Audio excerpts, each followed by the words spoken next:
안녕하세요. 까막눈입니다. 인간은 아무리 오래 살아야 100년 남짓의 시간 동안만 지구에 머물 수 있습니다.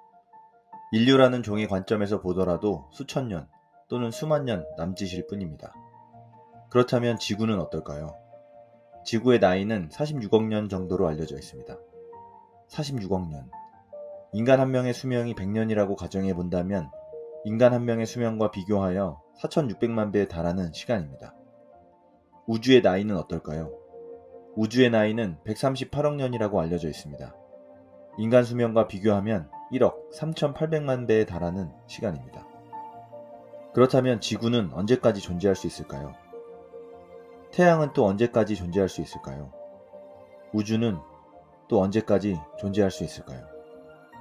우리는 먼 미래를 상상하고는 하지만 어디까지나 인간의 수준에서 먼 미래일 뿐 우주의 관점에서는 지극히 미미한 시간을 예측하고 상상할 뿐입니다. 인간은 우주의 관점에서 보면 지극히 미미한 시간 동안만 존재하는 하찮은 존재일 뿐입니다. 138억 년 전 빅뱅으로 인해 우주가 탄생하고 팽창하면서 별과 행성, 그리고 생명체가 탄생하고 진화해온 과정, 그리고 우주에서 생명체가 사라지고 인간의 관점에서 상상할 수 없는 영겁에 가까운 시간이 흐른 뒤의 우주에 대해 소개해주는 책이 있습니다. 바로 엔드 오브 타임이라는 책인데요. 이 책은 엔트로피와 진화라는 힘에 의거해서 우주의 과거와 미래에 대해 설명해주는 책입니다. 평소 상상조차 하기 힘든 아득히 먼 미래의 우주에는 과연 어떤 일들이 벌어질까요? 책의 제목처럼 시간의 끝에는 과연 무엇이 있을까요? 끝없이 팽창하고 있는 우주가 말 그대로 끝없이 팽창한다면 그 끝에는 무엇이 있을까요? 너무도 궁금하고 상상조차 하기 힘든 일일 것입니다. 이 책은 이런 소재를 다루고 있습니다. 지금부터 이 책의 내용에 대해서 살펴보겠습니다. 모든 생명은 때가 되면 죽습니다. 모든 생명체의 끝에는 죽음이 있죠. 죽음은 피할 수 없는 현실이고 오직 인간만이 간파할 수 있는 현실입니다. 인간은 스스로의 미래가 죽음이라는 것을 알고 있지만 숙명을 받아들이고 다른 곳에 에너지를 투입하면서 살아가고 있습니다. 이를테면 개인의 수명보다 오래 지속될 단체에 헌신하거나 자기 자신을 닮은 상징적 인공물을 구축하는데 에너지를 쏟곤 합니다. 그리고 최근 100년간 눈부시게 발전한 과학 덕분에 우리는 빅뱅에서 시작된 우주의 역사와 먼 훗날 닥쳐올 미래에 대해서도 예측할 수 있게 되었습니다. 우주도 영원하지는 않을 것이며 행성과 별, 태양계, 블랙홀 등 그 어떤 것도 영원하지 않을 것입니다. 그리고 인류의 관점에서 보면 개인은 단명할 존재이지만 인류가 존재하는 한 우주의 섭리와 진리 탐구에 대한 노력은 결코 멈추지 않을 것입니다. 영원한 가치를 추구하는 인간과 그들이 쌓아온 과학적 지식, 이것이 이 책의 주제이며 과학이라는 우주선을 타고 우주의 시작과 끝에 이르는 여행을 떠나는 것이 이 책의 주요 내용입니다. 이 내용들을 잘 이해하기 위해 먼저 알아야 할 중요한 힘 두 가지가 있습니다. 첫 번째는 엔트로피이고 두 번째는 진화입니다. 이 두 가지 힘에 대해 먼저 설명해 보겠습니다.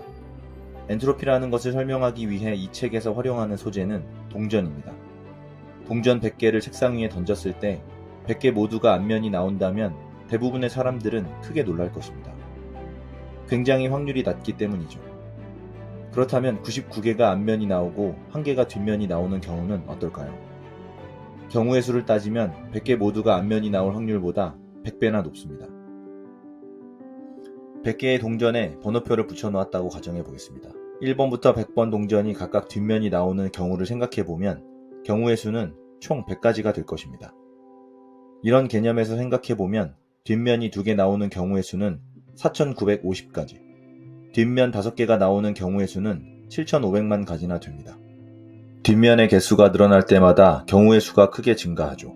경우의 수가 가장 많은 것은 앞면과 뒷면이 모두 50개씩 나오는 경우인데 그 값은 무려 1000억 곱하기 10억 곱하기 10억까지나 됩니다. 그래서 뒷면이 50개씩 나올 확률은 100개의 동전이 모두 앞면이 나올 확률보다 1000억 곱하기 10억 곱하기 10억 배나 높은 것입니다. 그렇기 때문에 동전 100개가 모두 앞면이 나올 확률은 지극히 낮은 것입니다. 그리고 대부분의 사람들은 동전 던지기를 직관적으로 분석할 때 각 번호의 동전들 중 몇 번의 동전이 앞면인지 아니면 뒷면인지를 계산하지 않을 것입니다.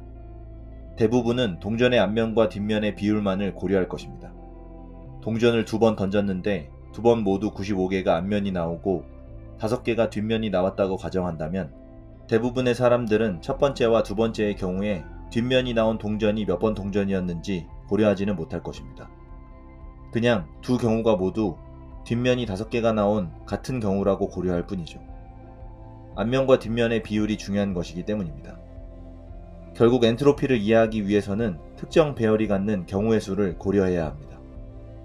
주어진 배열의 엔트로피는 경우의 수의 크기, 즉 서로 구별되지 않는 경우의 수와 같습니다. 경우의 수가 많은 배열은 엔트로피가 높고 경우의 수가 적은 배열은 엔트로피가 낮습니다.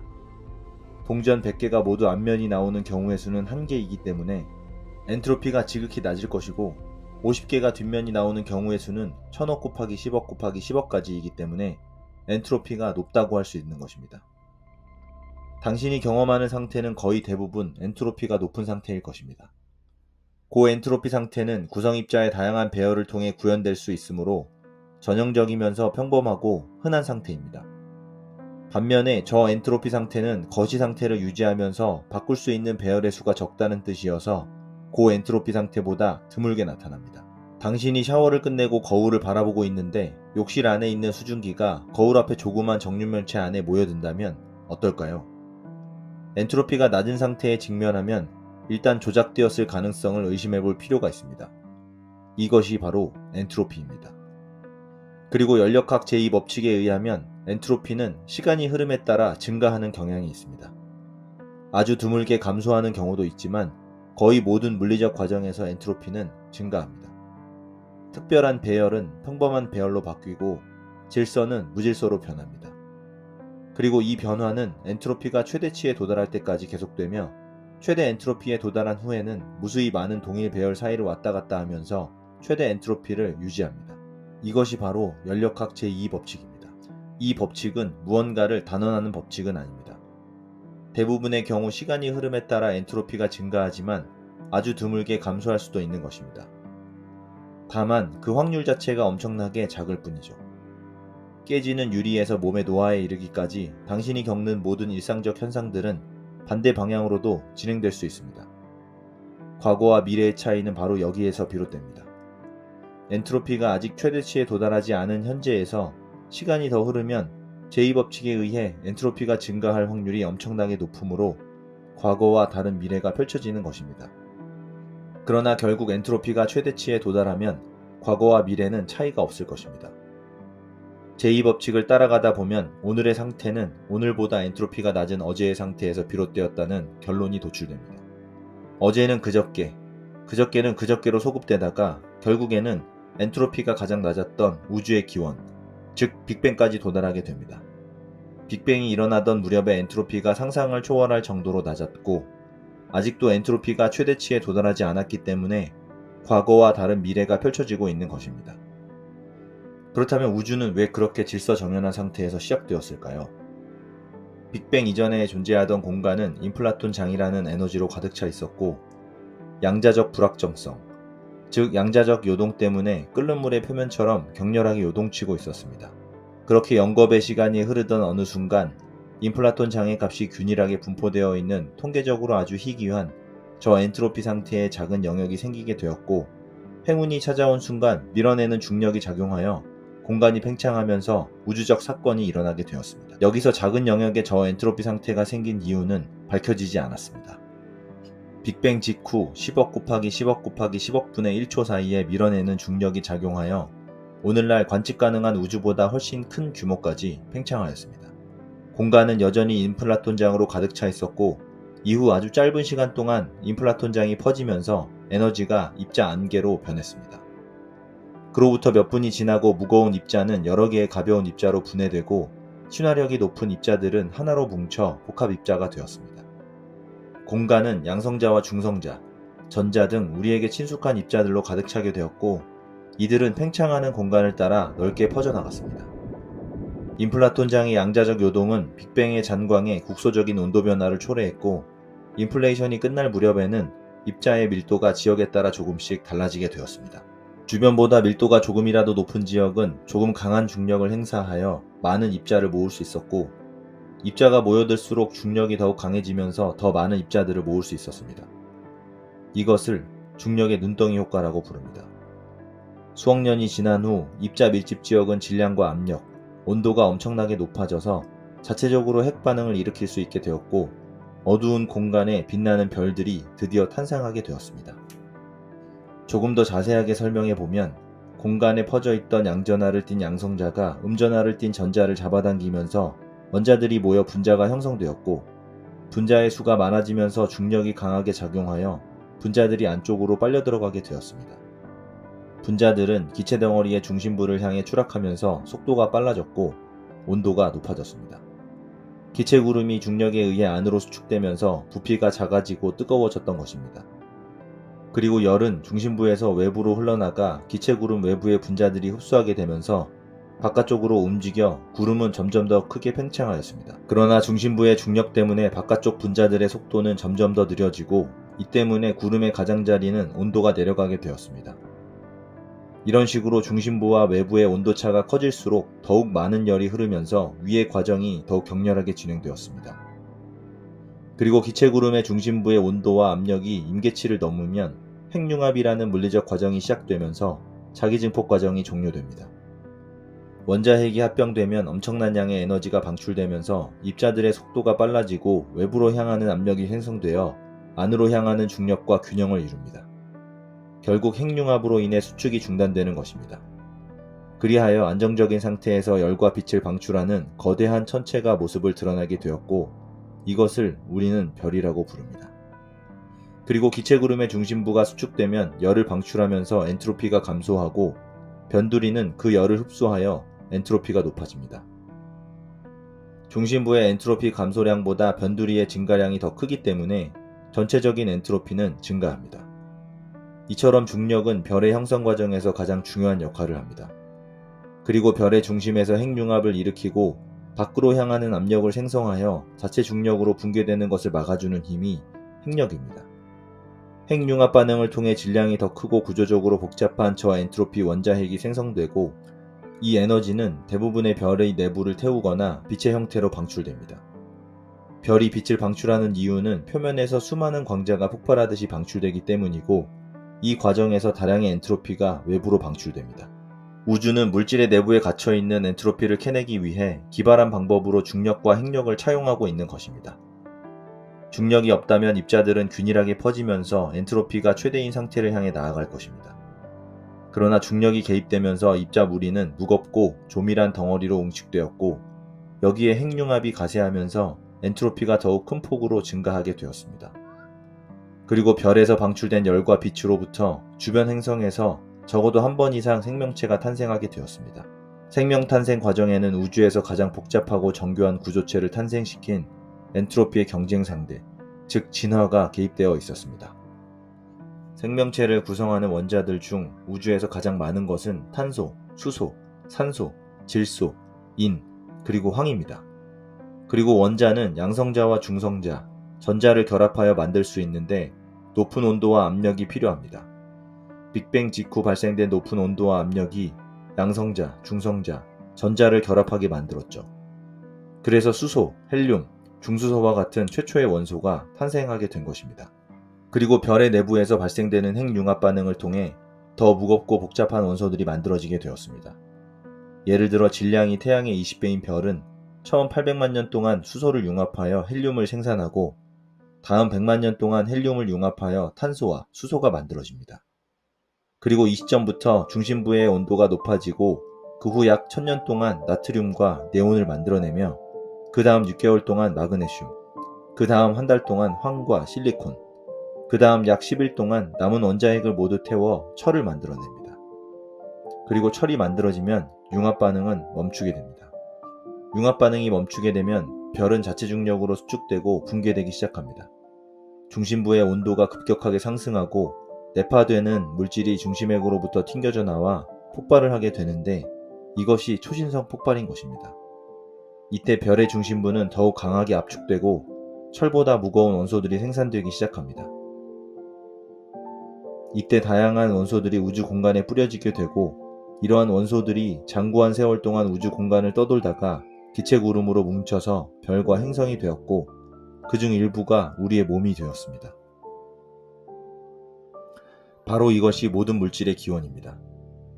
지금으로부터 47억 년 전 초신성 폭발과 함께 강한 충격파가 우주 공간을 가로지르다가 수소와 헬륨, 그리고 소량의 무거운 원소로 이루어진 기체 구름을 관통하면서 주변보다 밀도가 높은 지역이 형성되었고, 강한 중력이 작용하여 주변 물질을 안으로 잡아당기기 시작하였습니다. 그로부터 수십만 년 후 이 지역은 계속 수축되면서 계속 돌기 시작했고, 시간이 지나면서 자전 속도가 점점 더 빨라졌습니다. 그리고 회전하는 구름은 원반 모양으로 변형되었고, 5천만 년에서 1억 년 동안 엔트로피 2단계 과정을 느리고 꾸준하게 진행하였습니다. 그 결과 중심 엔트로피는 감소하였고, 가장자리 엔트로피가 증가하면서 기체 구름의 총 엔트로피는 증가하였습니다. 결국 중심부의 온도가 임계값을 넘어서게 되면서 핵융합이 시작되었고, 드디어 우리의 태양이 탄생하였습니다. 그 후 수백만 년 사이에 회전 원반의 일부 파편들이 자체 중력으로 뭉쳐서 태양계 외곽의 차가운 지역에 축적되었고, 이곳에서 자체 중력으로 웅집되어 목성과 토성, 천왕성, 해왕성 같은 가스형 행성이 되었습니다. 반면에 철과 니켈, 알루미늄처럼 무겁고 단단한 물질들은 태양과 가까운 곳에서 뜨거운 환경을 이겨내고 수성, 금성, 지구, 화성과 같은 바위형 행성으로 진화하였습니다. 이 행성들도 중력에 의해 수축되면서 중심부가 뜨거워졌지만, 핵융합을 일으키기에는 턱없이 낮은 온도였기에 생명체에 유리한 환경이 조성될 수 있었습니다. 그리고 초기 지구는 물의 색이었을 가능성이 높습니다. 그런 지구에 테이아라는 행성의 충돌이 있었으며, 이로 인해 지표면의 물의 일부 또는 전부가 증발했습니다. 그 후 수억 년이 지나면서 온도가 내려가고 다량의 비가 바다를 채우는 등 지금과 비슷한 환경이 조성되었습니다. 그리고 바다의 형성은 생명체 등장과 큰 연관성이 있었습니다. 물이 있다고 무조건 생명체가 있는 것은 아니지만, 적어도 우리가 아는 생명체들은 물이 없다면 생존할 수 없습니다. 생명의 기원은 아직도 오리무중입니다.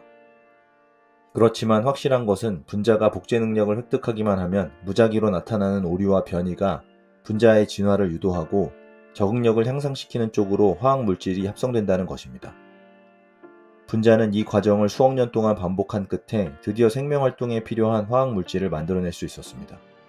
다윈의 이론에 의하면 진화는 단일세포의 분자에서부터 복잡한 다세포 생물에 이르기까지 모든 생명체의 구조적 발달을 유도합니다. 그리고 볼츠만의 이론에 의하면 엔트로피는 원자에서부터 불타는 별에 이르기까지 모든 물리계가 따라야 하는 기본 지침을 하달합니다. 생명 현상에는 이 두 가지 요소가 모두 반영되어 있습니다. 생명은 처음 등장한 후로 진화를 통해 발달하였으며, 다른 물리계와 마찬가지로 엔트로피의 지침을 준수해 왔습니다. 물질이 뭉쳐서 생명이 되면 신체 내부의 질서가 꽤 오랫동안 유지되고, 후손을 낳으면 그 안에서 새로운 질서가 만들어집니다. 그렇다면 엔트로피가 항상 증가한다는 제2법칙은 어디로 갔을까요? 제2법칙을 적용할 때는 생명체와 함께 주변 환경까지 고려해야 합니다. 인간의 몸을 예로 들어보겠습니다. 인간의 몸이 엔트로피를 억제할 수 있었던 것은 질서정연한 구조물, 즉 야채와 견과류, 곡물 등을 섭취하여 몸 안에서 서서히 태우고, 여기서 얻은 에너지를 이용하여 다양한 대사작용을 실행한 후 노폐물과 열의 형태로 주변 환경의 엔트로피를 방출했기 때문입니다.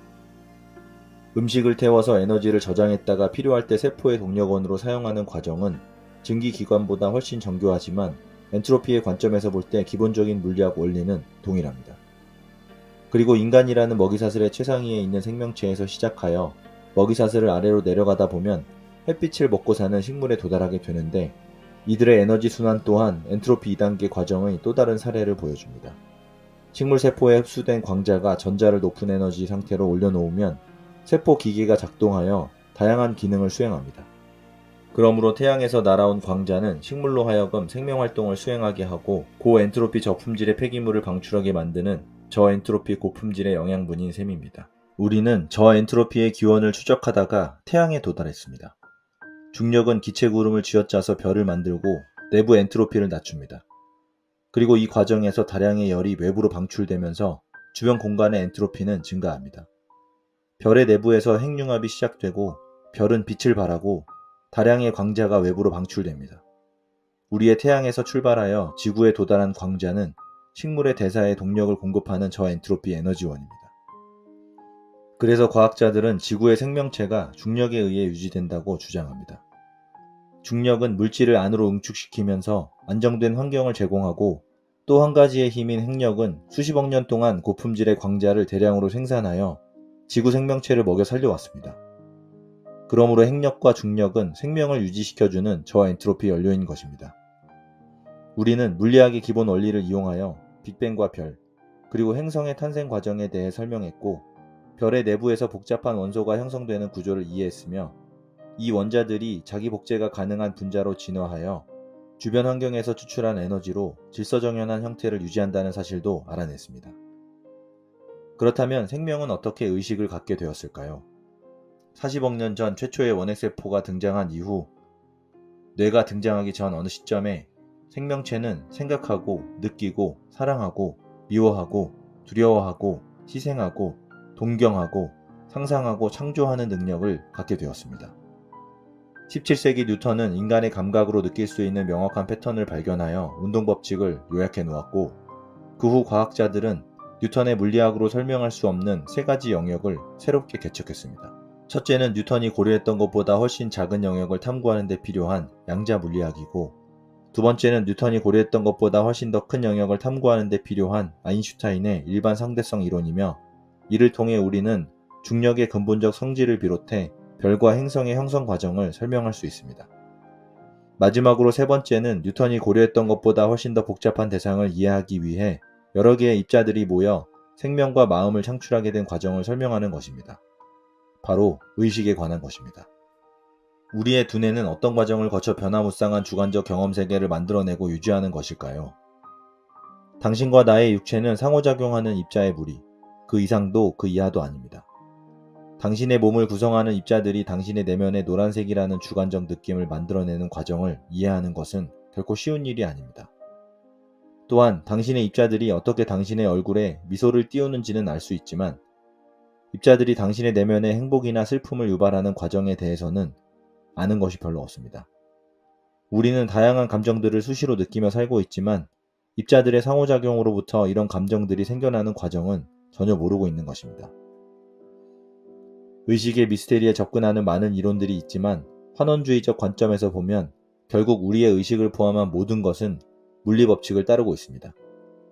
우리는 물리법칙의 지배를 받는 입자로 구성되어 있으며, 우리가 생각하고 행하는 모든 것은 입자의 운동에 기인한 현상일 뿐입니다.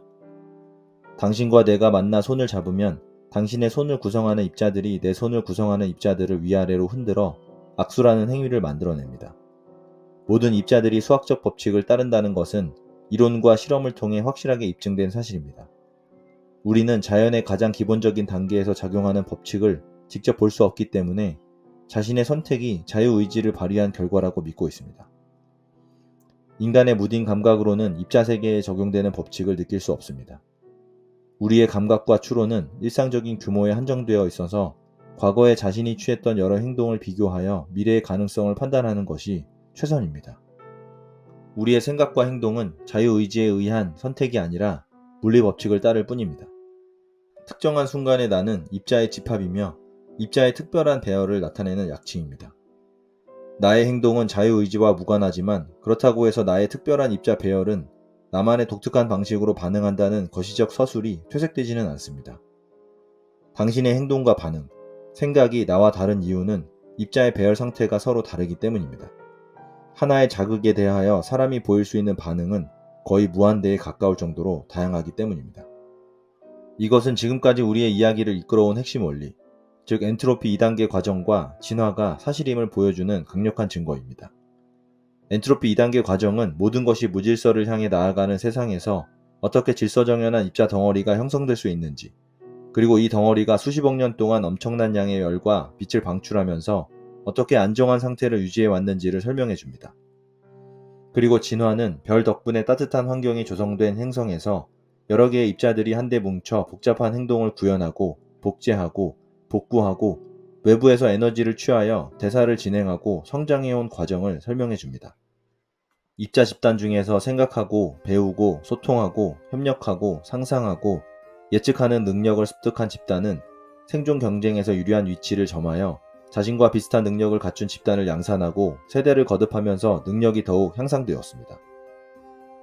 개중에는 자신의 인지력이 물리법칙을 초월할 정도로 뛰어나다고 결론짓는 집단도 있고, 생각이 유별나게 깊은 집단은 자유의지와 물리법칙이 서로 상충된다는 사실에 몹시 당혹스러워합니다.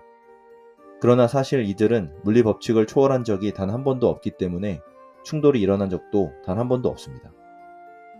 입자 집단의 개개의 입자를 지배하는 법칙 대신에 복잡하고 다양한 거시적 행동에 초점을 맞춰서 자신의 능력을 재평가할 필요가 있습니다. 이렇게 방향을 전환하면 입자 집단은 내 의지로 이룬 것 같으면서도 결코 물리법칙을 벗어난 적이 없는 놀라운 행동과 경험을 후대에 전할 수 있습니다. 그리고 경험의 핵심 키워드는 패턴입니다. 인류가 생존할 수 있었던 것은 규칙적으로 반복되는 세상사를 느끼고 적절하게 반응해 왔기 때문입니다. 그리고 언어가 없었다면 그 누구도 자신의 경험을 후세에 남기지 못했을 것입니다. 인류는 언어를 사용하기 시작하면서 이전보다 훨씬 더 적극적으로 현실에 참여하게 되었습니다. 그리고 이 변화는 가장 보편적이면서도 가장 영향력이 강한 행동, 즉 스토리텔링으로 이어지게 되었습니다. 우리는 남에게 이야기를 들려줄 때 이미 지나간 사건을 사실과 비슷하게 서술하거나 조금 더 과격하게 서술할 수도 있습니다. 가끔은 극적인 요소를 과장하거나 후대를 위해 교육적인 측면을 강화하기도 합니다. 우리 조상들은 생존력과는 아무런 관계도 없는 것처럼 보이는 이야기를 만들고 전파하는데 귀중한 시간과 에너지를 소모했을까요? 그 이유는 스토리텔링이 현실 세계에서 겪게 될지도 모르는 일을 미리 연습하게 하고 필요한 기술을 연마하는 재미있고 안전한 두뇌 활동이었기 때문이었습니다. 그리고 스토리텔링은 다른 사람의 마음을 움직이는 가장 강력한 수단이기 때문에 사회성이 강한 우리 조상들에게는 생존과 우위를 유지하기 위해 필요한 필수 능력이었던 것입니다. 스토리텔링은 사실이건 허구이건 모든 사람들에게 영향을 미칩니다. 우리는 감각을 통해 세상을 인지하고 일관성과 가능성에 기초하여 자연의 패턴을 찾고 이미 알려진 패턴에 기초하여 새로운 패턴을 만들어내고 이야기를 통해 표현합니다. 이야기 속에서 다양한 상황을 헤쳐나가는 주인공들은 가상의 세계를 보여주고 우리는 이야기에 적극적으로 참여하여 자신의 반응을 상상하고 행동을 개선합니다. 그리고 지난 수천 년 동안 세계 각지의 문화권에서는 자기 종족의 우월함과 현실을 바라보는 사회적 관점을 그들만의 이야기에 담아서 전수해왔습니다. 이것이 바로 신화인 것입니다. 신화는 오랜 세월 동안 넓은 지역에 퍼지면서 개인과 사회의 기본틀을 세우고 가치를 보존하는 문화유산으로 자리 잡았습니다. 인간은 언어를 사용하고 이야기를 만들어내면서부터 순간을 초월하여 살 수 있는 능력을 얻게 되었습니다. 우리는 상상 속에서 과거와 미래를 별 어려움 없이 왔다 갔다 할 수 있으며 계획하고 조정하고 소통하고 예측하고 준비할 수 있습니다. 이런 능력은 여러 면에서 유용하지만 특히 중요한 것은 과거에 살았던 사람들에 대한 기억을 간직할 수 있게 되었다는 것입니다. 평범한 주인공이 초자연적인 능력을 부여받아 숭고한 목적을 달성하는 이야기는 여러 세대에 걸쳐 전수될 정도로 생명력이 강합니다. 이런 이야기에 매료된 우리 선조들은 극적인 요소를 조합하여 고대 세계를 조망하는 이야기의 전형을 만들어냈습니다. 이렇게 탄생한 이야기 중 가장 생명력이 강한 이야기는 사람의 마음을 가장 강하게 흔드는 힘, 즉 종교의 씨앗이 되었습니다.